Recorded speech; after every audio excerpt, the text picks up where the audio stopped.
Welcome back to another episode of The Rundown. Myself, Joe, and Brandon are on this call, and we're ready to bring you another good time vibe type deal with this rundown. We got so much stuff to talk about. We got some Legion baseball, we got Lumberjacks, we got Ducks, we also got Tiger baseball, and also, Brandon, maybe some Red Wing talk. Free agency's been going a little bit wild these past few weeks, and we need to talk it up. We also missed a whole week last week since we were celebrating the July 4th. We're going to get into it, but I got to ask the first question. Brandon, how have you been, big dog? I'm doing well, Mr. Nagy. It's been great. It's been a good week back from the holidays. It was a slow start to get the ball rolling, I'm sure it was for everybody else in the entire United States after last weekend. But it's been good. But how have you been doing there, brother? I mean, the Red Wings are kind of the only thing that's keeping me happy about Detroit sports right now. So that's kind of good for my mental health. Tigers haven't been doing too bad, but I'm glad to be back and glad to get this episode out for the masses as we're just getting ready to just keep on this season, and especially with All-Star break coming up. There's so much stuff to talk about, so let's get into it. We're gonna start local. Brandon, should we start Rubber Ducks? Should we start Lumberjacks? I'll leave that up to you. We can start with the Ducks, and it's ironic because these two teams are actually playing right about the time we were recording this Friday. So the makeup game was originally moved around, tossed around. It was really up in the mix. I believe they're playing right now. Can't confirm as an official news source, so don't go with to pretty much go bet on your mortgage that it's happening right now because you might not have a house. You'll lose your But house. yeah, pretty much. You might lose your house. But these two teams, of course, playing each other is what we've wanted to see. I love to see these two teams play and see what both of the teams look like as far as gameplay. And of course, both teams have been starting to heat up a little bit. I mean, you look at the Rubber Ducks this year right now. I believe they have won, or I shouldn't say they haven't lost in their last 5 games. They're 4-0-1 in their last 5. So that's a big boost for this team. And especially we've looked at some of the performances. They're doing it with defense and great pitching. Looking at their last 3 games, giving up 3 runs, 1 run, 1 run, and 1 run. That's getting the job done on the mound. Defensively, the errors have been cut down since the beginning of the season, which is something we expected. And it's good. It's good to see that sustainability and that consistency offensively that they're able to put runs across. You'd like to see more numbers. They're kind of flirting with the Tigers scheme right now. Not as many runs scored, but they're playing good defense and pitching. So they're finding ways to win these 2-1, 3-1 type of games. But right now, we're seeing some really good stuff from this team. You're looking at box scores. You're seeing 2-hit games from Caden Schuberger starting to heat up. Mason Ruther's played really well, the White Cloud product. But you're seeing really good pitching, and I think that's the number one thing. You're seeing these arms start to heat up, and it's not necessarily just one guy going up and chucking 6 innings. You look back at the game against the Michigan Batmen a couple days ago. They threw 4 different guys. Caleb Summers opened up. He was relieved by Ty Gilchek. Then you saw Noah Sweppenheiser and Jason Ruther on the mound. So you're seeing a lot of these guys starting to get a couple innings at a time, almost more by committee. Ironically, just like Detroit, maybe JT is starting to file his way into the Tigers' Old English D, Orange and Navy. Maybe, I don't know. I can't say. He's going to have to come on the call to defend himself. But it's definitely a good thing to see so far for the Ducks. And the Lumberjacks are doing just as well too. But we'll get to them here in a minute. But I think it'll be really good for the Rubber Ducks here to try to get a lot of that consistency moving forward. They had those top arms that we're looking forward to seeing if they can get healthy by the time we get to the Legion tournament, because that's where this team's going to have to play at their best. They're going to have to put up some runs, so we'd like to see the offense go up. But defensively and pitching right now, I think we can agree with Coach Scarpelli. 2 thumbs up for this group. Yeah, it's been real solid. And especially, if you look back 2 weeks ago, that was the one thing that we were working, or we were wondering if that was going to kind of pick up, was the defensive ability. But especially, you've seen it. The defense is what has really been I can't even figure out what I'm trying to say. The defense has been the reason they've been winning those games, because they've been holding those teams to lower counts. It's good too when you get those games like that 13-3 win or the 6-1 win against the Michigan Batmen, where you get those more high up scoring games, but you still hold them to low appearances. You make sure that you kind of lock it up. You get the plays down, and that's going to be what's going to bring you farther on, especially with this Legion tournament coming up. You want to make sure that that's locked down. Especially talking with Coach Scarpelli, he was saying how maybe some new changes are going to be coming coming up too with the region and stuff like that. So we'll see how it plays out, but definitely a lot of improvement that we love seeing from the Rubber Ducks, and something that we were really looking forward to right from the start of the season. I'm glad that it's really starting to come around now, seeing that the tournament is real soon. You want to have that be happening right before that goes down. Absolutely. And some games to be coming up based on my knowledge of the schedule. You can go online, I believe, as well, michigan-baseball.com to find more information on the schedule. But they're going to be playing post 94 out of Valpo. So that game's going to be coming up on Saturday, actually. So that will be tomorrow. Then they're going to go play at Latitude. They're going to go play Berry Hill, a really well-known Legion team in the area. They're going to go play post 110, a team that they played the most overall this summer. And then from there, they're looking at July 25th. This is Legion tournament time. This is the big time. And I think it's super cool too. And obviously this idea came about where we've kind of heard about, this might be an option for summer baseball here in Big Rapids, adding a Legion team. I think there's a lot of excitement in the air because not only, number one, there hasn't been a Legion team in this area for, at least, decades and decades. But I think number two, it's an opportunity to bring an incentive for all of these local guys to come together from the region. Because obviously you have travel ball where you get that naturally, but it's more playing for the team. Now it kind of feels like, oh, we're playing for the town. We're playing for post 98. This is our team. Like, this is Big Rapids' team. It's not necessarily like a kind of couple teams put together, a couple cities put together for one team, but it's really kind of for the name. It's for post 98 and for the Legion tournament, for a championship. And I think that's the biggest thing. There's a lot of allure to it. There's a lot of great things with it. And I think that it just brings so much great things. And we look forward to being able to cover this here later on in the month. And we can't wait to see how the team plays out, because I think there's one thing we all can agree on. Out of all the teams, mascot, we're number one. There's no question about it. Rubber Ducks is for sure the coolest, but definitely with tournament time coming up, loving what we're seeing. We're going to hop now into the Lumberjacks, which has not had a whole lot of action yet this month. They have not played, I don't think, yet this whole July, which is interesting to see, but they did get a few games in before June. I mean, we talked about that last episode, so if you missed it and you want to know what was been going on at the later part of June, definitely go back in the feed to, I think it was rundown episode 25 or 26. I forget which one we're on exactly, but kind of in that number, obviously, the most recent one that we posted. But definitely check that out. Still, though, they're a team that was really starting to turn around a little bit. They did well against the Grand Rapids Brewers. They got a split against the Byron Center Killer Bees, and then they did pretty well against the Nationals too. So if they can keep that going, it's just we want to see them in action. They need to get going for this July month. But Brandon, I mean, what do you think they got to kind of fix up, especially with, or hoping that they fixed up with this extended amount of practice time that they have? Well, the first thing, number one, is you're going to have to be able to get to in-game reps as fast as possible, because as much as you practice, you can't replicate a game environment without being in a game environment, right? So being able to really get out to a quick hurry, and I think is number one important thing. And they really have something going for them. They have the ability now to go back to muscle memory, because the team that they were supposed to play actually on Wednesday that eventually got rained out was supposed to be Ottawa County, but now their first game back is going to be the same team that they played the last 4 games and have beaten 4 times, right? They're going to play Wyoming again for these next 4 games after winning their last weekend that they played all 4 games. So they have that going for them. I think that's going to be a big confidence booster. And I mean, it wasn't necessarily like they were winning some of these close games. Yeah, there was 2 1-run games, but the other games were 3 runs and 7 runs. So they know how to beat this team. And that's really something to go back to now, having that July 4th break, getting a lot of guys back healthy, getting some of your pitchers back so you have more depth in the rotation. Those are big, key, important things.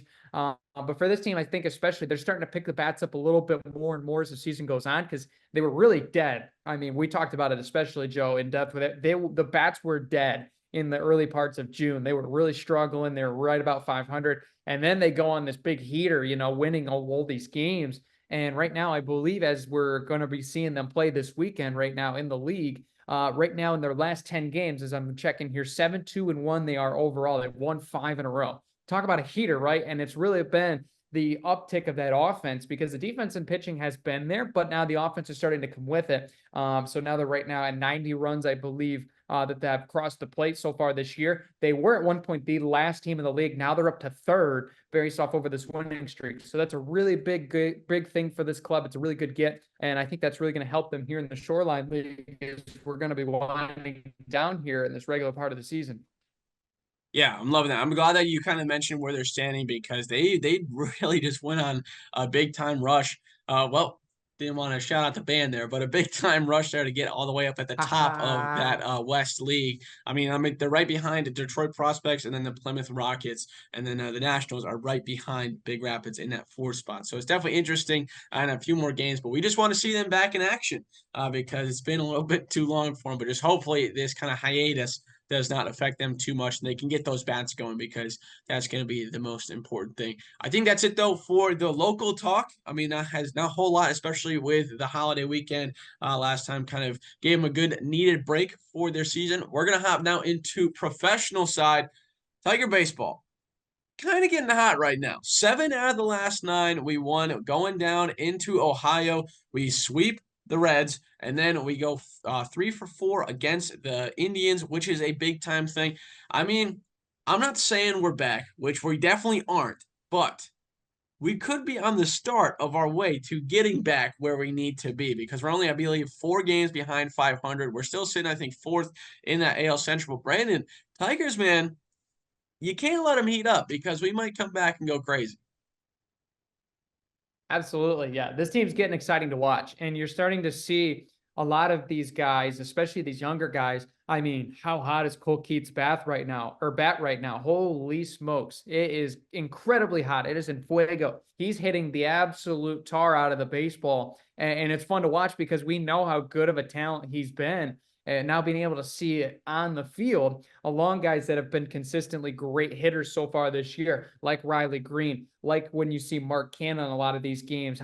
He's been a little on and off compared to the early part of the season, but you're starting to see that some of these guys really start to come around, and I think that's great. Justin Henry Malloy, how about a call-up he was? I mean, he's been fantastic really for this team. He's really been kind of that clutch guy.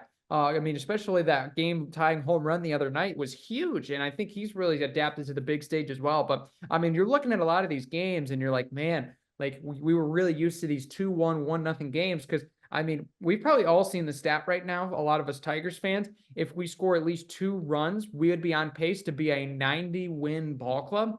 90 wins if this team would score more than 2 runs. That's how good this defense and this pitching staff has been. You got to give them credit. I mean, you're looking at this winning streak outside of that loss to the Guardians on Tuesday night, that miraculous comeback where a guy started that we'll talk about here in a minute that has now been moved out of the rotation. I mean, you're looking defensively, they gave up 4 runs, 3 runs, 1 run, 0 runs, 4 runs, and 1 run last night against the Guardians. That's getting the job done. That's getting the job done at a high level. And I think especially with the offense heating up, and it doesn't need to be 7, 8 runs a night. It doesn't have to. It's just 4, 5, 3, even if some of those nights, right? 5, 3, 4, 5, 3, 4, 5, 6. It doesn't matter how you can spread them out, but just being able to get to that number is all this team needs. And now that they're hitting it, it's great to see because they're not only getting base hits, they're getting also extra base hits or hitting with power as much as contact. And that's something that you like a team to see. And unfortunately, I wish we could see them continue on and just keep playing games for days. Cause I mean, we're going to be going to play the Dodgers here tonight into the weekend. And then we're going to have the All-Star break. And it's like, oh, can we just keep playing so we can keep them winning? Like this is, it's almost like a Moneyball situation. Like, hey, can we try to rattle off and get the record at this point? Not saying that could happen, but I mean, that's how good this offense has been right now. But the defense, the pitching has been great. And now we're going to see a very interesting move here, Joe, that you alluded to off camera before we got in here for a guy that we've talked about that has struggled. And now AJ Hinch is going to try to get him into a position to get his mojo back, but it's not going to be in the starting rotation. Yeah, you're talking about Kenta Maeda. I mean, here's a guy. I mean, you look at where he is at right now. You move him into the bullpen. You make sure that he can kind of get his mojo back because he is one of our highest paid players on the team. Him and Javi Baez are eating up almost a third of the amount of money that we're paying to our players. And when you have it where he has what, like an 8.5 ERA, that dog just isn't going to hunt because you got to make sure that he's able to come in. Now, the real problem is that a lot of people are saying, you look at the comments of a lot of the Tiger fan pages on Instagram and TikTok and stuff, you see that post and that update, they say, well, why would you want to have him as a relief pitcher? Because you have him come in, after a Jack Flaherty who throws 6 innings, maybe one earned run. He's kind of coming off of a hot spot, or like a Tariq Skubal, Reese Olson. You don't want to make sure that that lead gets blown. So where are you actually going to put him in that makes it so he's an valuable asset to the team? Is it maybe going to be a little bit of a switch where he doesn't have as much pressure now as a relief pitcher, or what are you going to do? Because the guy is just not producing as a lot of fans hoped that he would be. But in this situation, I just hope that he can get a little bit more of his swagger back, and he can kind of make it so that way he's back to his old self, like 3 years ago, where he was just slinging it. Because right now, in the old English D, he is just not producing like we need him to. And I don't know if moving him to the bullpen is the best decision for us to make.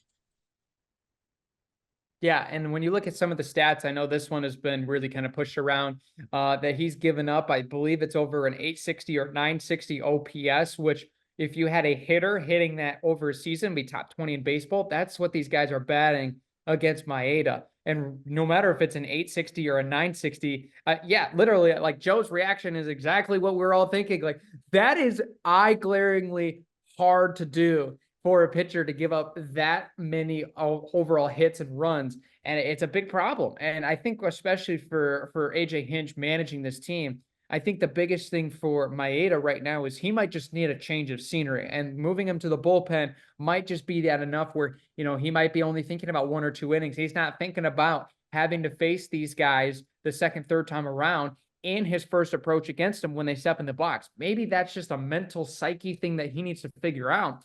Because he's mislocated pitches when we watch his outings. He's used a lot of wasted pitches where he's getting into these longer counts.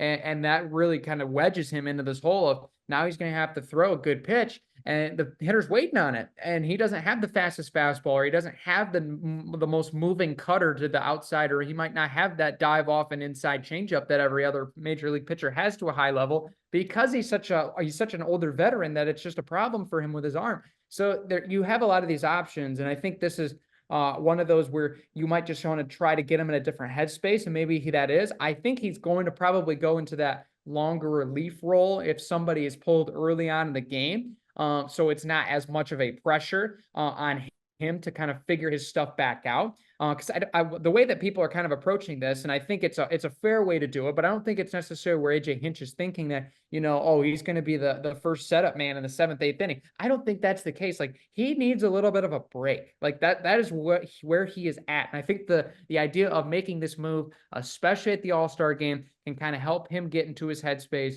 be able to figure it out. We go into that long relief role, which you can always use some more depth. You can always use some more long relief and go down rather than the other way. So that does help with his experience going these 4, 5, 6 innings.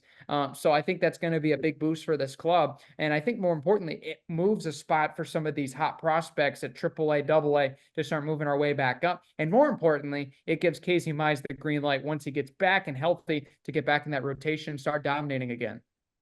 Yeah, we're really hoping so. And I mean, you've seen a lot of guys with the bats kind of getting a little bit hotter, and with I think it's Tariq and Riley Green now going to the All-Star game after we have this Dodgers series. It's going to be exciting stuff. I do want to kind of toss a little bit of an update on the Spencer Torkelson situation, because I was looking over this last weekend, and I just don't think the guy he just has the yips. I don't know what it has to be, because in AAA he's kind of just doing the exact same thing that he was doing up on the main stage in the MLB. He's only batting like 246, 5 home runs. I believe he's only got like 38 hits or something like that. It's just been a little bit alarming, I would say, that he has not found his stride in AAA, and that we've been more focused on kind of switching around, McKinstry being brought up, Henry Malloy, you also got Akil Baddoo, and then you kind of bring around those guys and Colt Keith, where those are the main four that were kind of rotating, rather than already seeing Spencer Torkelson kind of making his way back up. But I don't know what Hinch or the front office plans have to make sure that he just has the right steps to get back to his old self like last year. But I don't know, man. A little bit interesting. What are your thoughts on the whole Spencer Torkelson situation, Brandon? Oh, yeah. Spencer is a guy that we all would love to see at his top potential, but right now we're not seeing it. So, of course, what's the next step? And obviously, the one thing that you could do that a first round, let alone a first overall draft pick would ever want, is to keep going down the levels. That's just mentally draining and pretty much get you to the point where it's almost like, man, do you start considering playing baseball at that point? If your dream is to get to the major league level, you got there, now you're going back down. So that's always something might be in the back of your head if you're not playing well. I think for Torkelson, though, like you're not going to take him down below a double A or triple A level, because I mean that would just mentally, like that is where he's struggling, is these mental things, because he's got the physical tools. I mean, we saw it the other night. I saw a highlight, him hitting a 3-run bomb to right center, and it's like, oh, there's Torque's vintage swing. That's what he was drafted #1 for. Right there is that swing. But just being able to get the barrel to the ball is his hardest part. So I'm not sure if it's necessarily he needs to see better out of the hand, kind of change his approach when it comes to counts, or what that might be. And obviously, I have no wherewithal to be able to say, or any experience enough beyond, high school baseball and travel baseball to say, oh, I know exactly what he needs to do. I'm not going to be the guy that says that. But it's really just the mental. And I think that's something that he needs to work on moving forward. But I think the Tigers they do have some bailout options, thankfully, where you got Colt Keith, who's played very well. You got Gio Urshela, who can move around. You have a couple of these guys that have done really well, moving up and moving guys into other spots to play first base. And I think that's really helped overall the utility spot for AJ Hinch to make these lineups and keep these hot bats in the lineup. So that's a big kudos to Scott Harris and that group for getting some of these guys that can play multiple positions to be able to have that. So I think for right now for Torkelson, I mean, he's just got to figure it out up here. And I don't know what it is that he needs. I mean, obviously as a fan base, we're going to back him. And we can't wait to see him back up if he can get to Detroit here soon. But we're just going to have to see how the continuous lineup continues to hit. And that's going to really determine if the need is for him to come back up. Because believe it or not, we haven't really needed him to come back up. But of course, if we can get vintage back, we can get vintage Torkelson back, hitting bombs 400, 430 feet, and he's able to get extra base hits and make some plays at first. That's the Torkelson we want back in the lineup. But until then, give him his time. It's a mental thing. Let him figure it out and learn it before he gets back up to the majors, because the last thing you want to do is rush him and have it spill all over again. Yeah, you want to make sure that you take the right steps. And it's kind of tough to think that the guy's so young in his career and you're already saying, we need vintage Torkelson back. It's not really the type of vernacular that you want to use in your former first overall pick. But that's just the way it goes. Tigers, though, 7 out of the last 9. Hopefully, this Dodgers series goes very well, because if it does, then we're going to have some pretty good momentum into the All-Star break, give us some much-needed rest. And maybe that's what some of these guys need that have been struggling a little bit. Maybe Kenta Maeda can just somehow miraculously do a big old switch over from the All-Star break and just be one of the best pitchers in the AL. I don't know. A man can dream, but we'll see. Tigers baseball is kind of looking up. As of right now, we'll see how it plays out, though. We're going to now hop over to the other Detroit sport. Well, there's multiple, but the other one that has been making some noise, Red Wings NHL free agency, the Yzer plan. Although laid dormant for a hot second and people thought he wasn't going to be making a lot of moves and he was only going to be getting goalies, man, have we made some noise. Big time moves. Brandon, I know you've seen him. We've re-signed Kane. We got Vladimir Tarasenko, Cam Talbot from the Kings as well. I mean, we're kind of rolling with these guys that we got. Now all we have to do is just make sure we lock in Seider and Raymond. They are kind of on negotiations with their new contract. But Brandon, what have your thoughts been so far from the Red Wings, from Steve Yzerman and that front office from the Winged Wheel? Yeah, I think the moves have been great. I think these are splash moves. And I mean, when I saw Tarasenko notification on my phone, I think I literally threw my phone against the couch, because you knew there was a little bit of a chance, but it was like, I mean, he's getting later on his career. He might start looking for a team that's going to win right away, but it's like, no, he's going right in and he's going to get back with Patrick Kane. Those guys were former teammates back in their playing days. And it's great to get those guys back, because I mean, you're looking at a #2 lineup of I mean, you're looking at that lineup because you're going to have Larkin, you're going to have Raymond, those guys with the Brinket on line 1. And now you got Tarasenko with Patrick Kane. And then potentially, I mean, you can throw in JT Compher, whoever you want at that center spot in that line 2. And those, I mean, pick your poison. My goodness. Are you saying Patrick Kane is a second line guy with Tarasenko? Are you serious? This offense is going to be crazy, and I can't wait to see it. I mean, obviously, we're going to be hoping, knocking on wood, injury-free for the majority of the year so we can see it. Defensively, we've added a couple guys as well. I mean, Gustafsson, Legason as well, both Swedish guys. Those guys are good. And then you obviously have Nygaard as well from the draft. And I think that's a really nice add in as well. So I think there's a lot of overall depth on this team, and I really like where we're at. I was a little bit scared too, obviously, as one that is also a Pistons fan, when we started to see all these goaltender signees. And I was like, oh boy, Troy Weaver just left, but now somehow he has made his way back to Detroit. Instead of centers, it's goaltenders. But we started to make the moves, and now you kind of see it. I think it's got to be Husso, Lyon, and Talbot. I think those are the three guys you're going with into the season. And I think those are all three good options, as we know how good Husso is if he's healthy. And then Talbot, of course, is a very experienced guy. He's going to provide a lot of learning for some younger guys, especially like Husso, and can play very well as well. So I think it really just overall, this lineup just kept its depth and core. Obviously, we'd love to see everybody come back from last year's team. I mean, losing David Perron, that was a tough pill to swallow. But at the end of the day, you are still keeping a good majority of that core back, and you only added star power alongside it. And that's exactly what you look for as a team that was a borderline playoff team. Okay, hey, we need to make a splash. We need to get into the Stanley Cup postseason. We need to get to that next level. And I think they did that. Let's think if this all works out. And I think it goes according to plan based on what the metrics say and all these trades are for. I think that's the only destination from now on. It's a legitimate possibility. And I think this team is really ready to take the next step.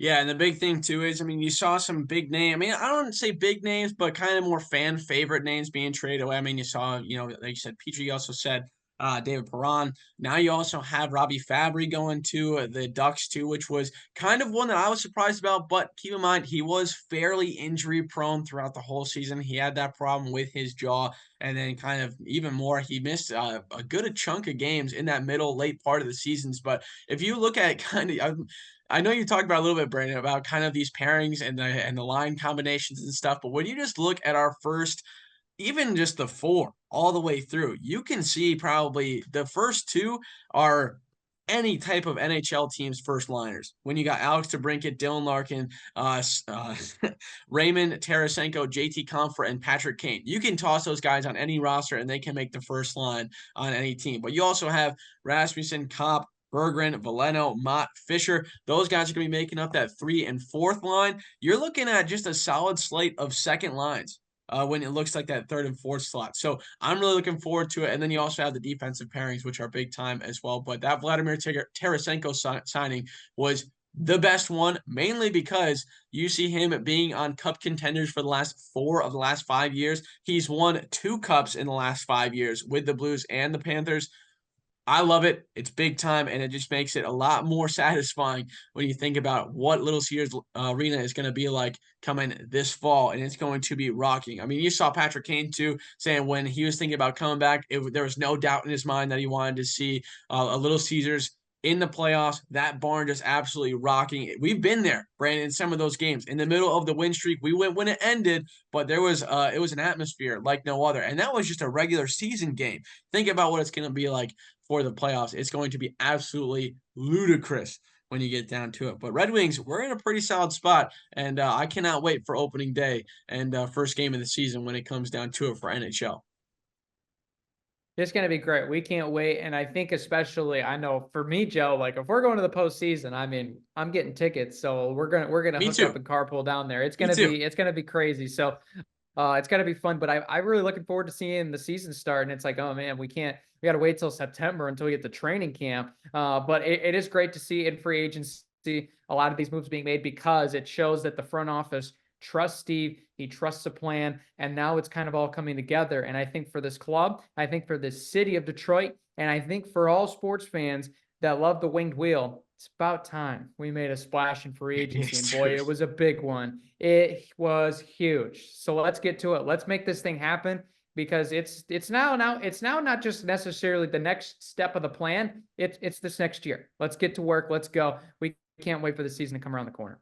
Detroit sports, man, we're going to be picking it up. I don't know too much about the Pistons and the Tigers, but I'll tell you, Red Wings and Lions, I don't think the city's ready for those two teams to be good in the same year because we've never seen it, to be honest with you. So I'm excited. You're excited. I think that's it, though, for this episode of The Rundown. Anything you would like to say before we close this out, Brandon? Yeah, big thanks to Michigan ADAS, Calibrations and Glass. You can find more at michiganadas.com. Great sponsor with us here on the show. And big thanks to you guys as well, the listeners. Be sure to subscribe to Country 100.9 as we continue on the rundown. It's going to be fun stuff. It's going to be awesome. We'll be seeing you next week for another edition, and we're just going to make sure to keep on having fun. And we're going to make sure to close out this summertime the best way that we know how. Sports are coming. I cannot wait for it, and it's going to be a blast. Stay safe out there. We love you. Appreciate you. We'll see you on next week's episode of The Rundown.